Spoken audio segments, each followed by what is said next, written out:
प्रभु यीशु मसीह में आप सभी को नमस्कार। नरेश मानंद मिनिस्ट्री में आपका मैं स्वागत करता हूं। और आज का जो हमारा लेसन है, हमें प्रार्थना कैसी करनी चाहिए। जिन्हें प्रार्थना करनी नहीं आती है वो सीख सकते हैं। इस बात को बाइबल से ही हम बताएंगे। हमारी प्रार्थना का सबसे महत्वपूर्ण भाग हमारा व्यवहार है।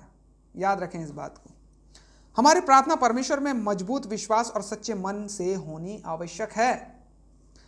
ये लोग होठों से तो मेरी आदर करते हैं, पर उनका मन मुझसे दूर रहता है। मत्ती 15:8 में लिखा हुआ है। सच्चे मन के दीनता और सही इरादे से प्रार्थना करना शामिल होता है। अब लंबी लंबी प्रार्थनाएं करना आवश्यक नहीं है। बहुत सारे लोग तारीफ पाने के लिए वो अच्छे अच्छे शब्दों का प्रयोग करते हैं। मत्ती 6:5-8 में जब हम देखते हैं तो यीशु ने अन्य जातियों को उनकी बकबक के लिए उनकी भर्त्सना की थी, जो बहुत बकबक करते हैं। बार बार एक ही बात कहते रहना हमारी प्रार्थना को अधिक प्रभावशाली नहीं बना देता। जैसे कि बहुत सारे लोग बार बार एक ही बात बोलते रहते हैं, praise the Lord, praise the Lord, hallelujah, hallelujah, hallelujah, स्तुति स्तुति स्तुति स्तुति, स्तोत्रम स्तोत्रम स्तोत्रम, और भी बहुत सारी बातें बोलते रहते हैं। आमीन आमीन ऐसे बोलते रहते हैं, है ना। तो बड़े बड़े विश्वासी लोगों की रिकॉर्ड की गई प्रार्थनाएं बड़े कम शब्दों में मिलती है। हमें परमेश्वर से आदर सहित प्रार्थना करनी चाहिए। हमें याद रखना आवश्यक है कि परमेश्वर तो परमेश्वर है, हम केवल मनुष्य हैं। इस बात को याद रखना चाहिए। बातें करने में उतावली ना करना और ना अपने मन से कोई बात उतावली से परमेश्वर के सामने निकालना, क्योंकि परमेश्वर स्वर्ग में है और तू पृथ्वी पर है, इसलिए तेरे वचन थोड़े ही हों। याद रखें इस बात को, याद रखें। अपनी प्रार्थना में कंट्रोल करें। सबोपदेशक 5:2 में लिखा हुआ है। परमेश्वर से प्रार्थना हमारे मध्यस्थ यीशु के नाम में करनी चाहिए। जैसे कि हम यीशु के नाम का आमीन बोलते हैं, परमेश्वर से प्रार्थना करें, हे परमेश्वर ऐसा करो वैसा करो, यीशु के नाम से विनती और प्रार्थना को मानती हूँ, आमीन। ऐसा इस प्रकार से हमें बोलना है। पौलुस ने लिखा है कि क्योंकि परमेश्वर एक ही है और परमेश्वर और मनुष्यों के बीच में एक ही बिचवई है, वह अर्थात मसीह यीशु मसीह जो मनुष्य है। 1 तीमुथियुस 2:5 में आप पढ़ सकते हैं। मध्यस्थ उसे कहते हैं जो दो पक्षों को मिलवाता है, जो कि यहाँ पर परमेश्वर और मनुष्य है। अच्छा मध्यस्थ दोनों पक्षों की परिस्थितियों को जानता है, इसलिए यीशु से बेहतर मध्यस्थ नहीं हो सकता। कोई यीशु से बेहतर मध्यस्थ हो ही नहीं सकता। वह परमेश्वर को जानता है क्योंकि वो परमेश्वर है, वह मनुष्य को जानता है क्योंकि वो मनुष्य के रूप में देहधारी हुआ था।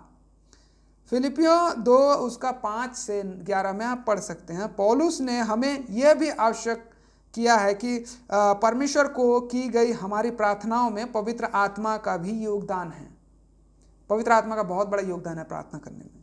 इसी रीति से आत्मा भी हमारी दुर्बलता में सहायता करता है, क्योंकि हम नहीं जानते कि प्रार्थना किस रीति से करना चाहिए, परंतु आत्मा आप ही ऐसी आहें भर भर कर जो बयां से बाहर है हमारे लिए विनती करता है। और मनों का जांचने वाला जानता है कि आत्मा की मनसा क्या है, क्योंकि वह पवित्र लोगों के लिए परमेश्वर की इच्छा के अनुसार विनती करता है। इस बात को याद रखें।